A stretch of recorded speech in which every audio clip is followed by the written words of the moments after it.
Ciarán Murphy, is winning the Connacht final worth the risk? Picture this, I'm sitting in the vibrant Mercat de Colin, an open-air market in Valencia, soaking in the atmosphere while watching Meath take on Dublin.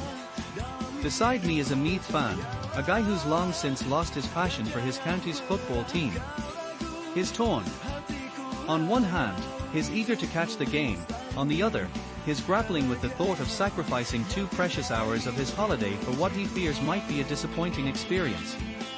Who could blame him if he chose to skip it altogether? Yet, something pulls him back, and in the end, it's a decision that pays off big time.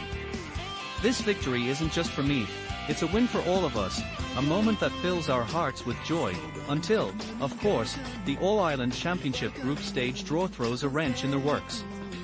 Now, let's talk about that draw. Group 4 is shaping up to be a real nail-biter. With the Connacht champions and the Ulster runners-up already in the mix, it was already looking fierce. But then, in comes Dublin and last year's league champions, Derry, making it a true group of death. This is the kind of group that sends shivers down the spine of any football fan.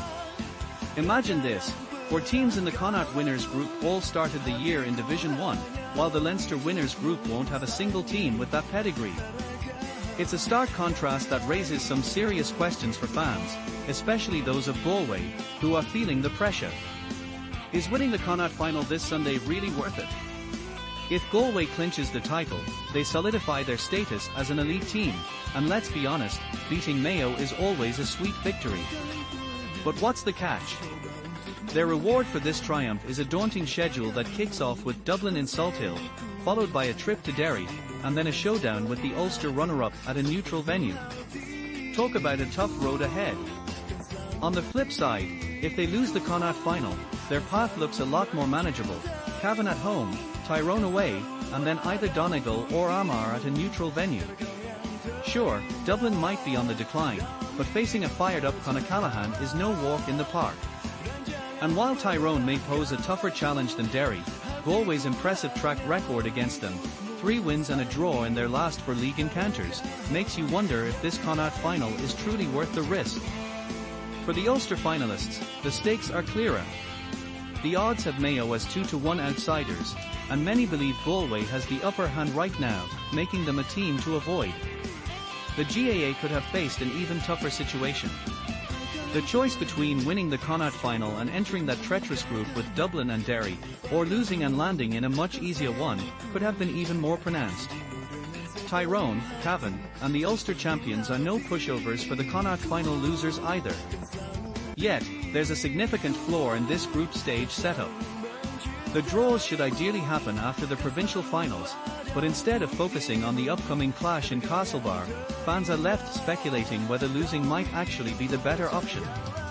And let's not forget, the so-called group of death isn't as deadly as it sounds, with 3 teams guaranteed to advance from each group. I'm one of the few who still believes in the group stage concept. If we had tried a format where only 2 teams qualified from each group, even for just 1 season, it could have brought a whole new level of excitement.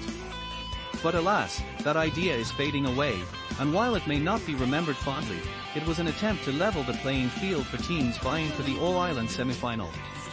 However, challenges remain.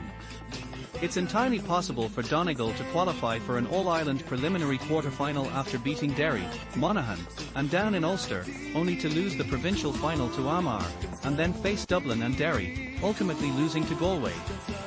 That's 7 games, 5 wins, and 2 losses against top-tier teams. Meanwhile, Clare's path could be a stark contrast: 1 win against division for opposition, 3 losses, and a draw. That's not fair, and it highlights the issues with the current provincial system and the 3-team qualification rule. These are the compromises we've made, and while the teams in Group the 4th may not be thrilled about preliminary quarterfinals, they are grateful for any small mercies they can get.